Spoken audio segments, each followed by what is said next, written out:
All right, Lauren, last night a Rescue 4 investigation exposed an adoption agency accused of taking people's money, a lot of money, but not giving them a child to adopt. That's right. The man who ran the agency is now on the run from authorities. And this morning we have some new information on the case.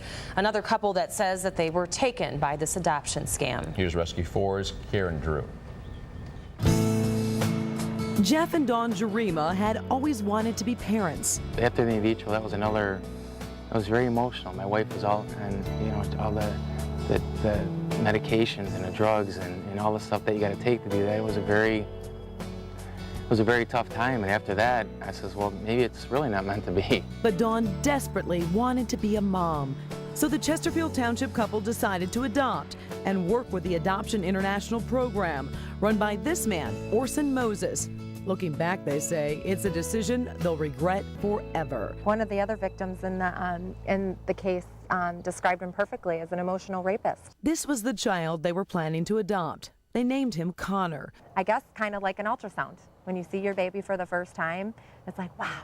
They flew to Kazakhstan, but when they arrived, Connor was not able to be adopted. Christy and Flint Schultz from Hillman, Michigan say they too were victims of Adoption International program and Orson Mozes.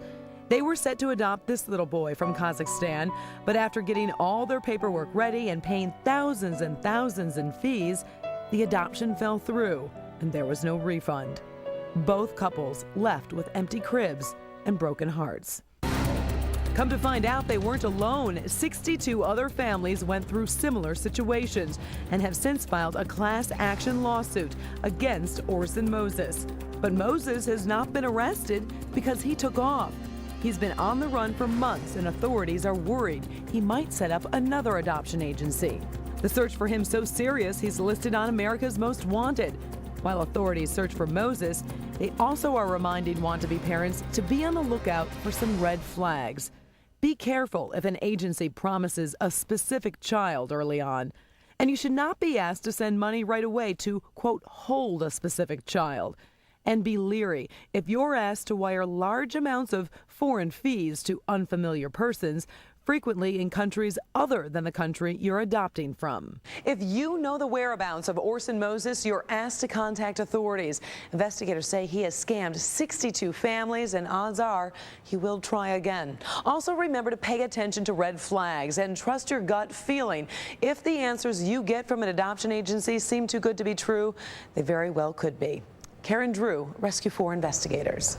It's just so upsetting to think that anyone could use a child to take advantage of a couple. It's such an emotional process. Well, you know how high their hopes were getting. Absolutely. The anticipation of actually getting to know that child through pictures and things. Let's hope they can find this guy.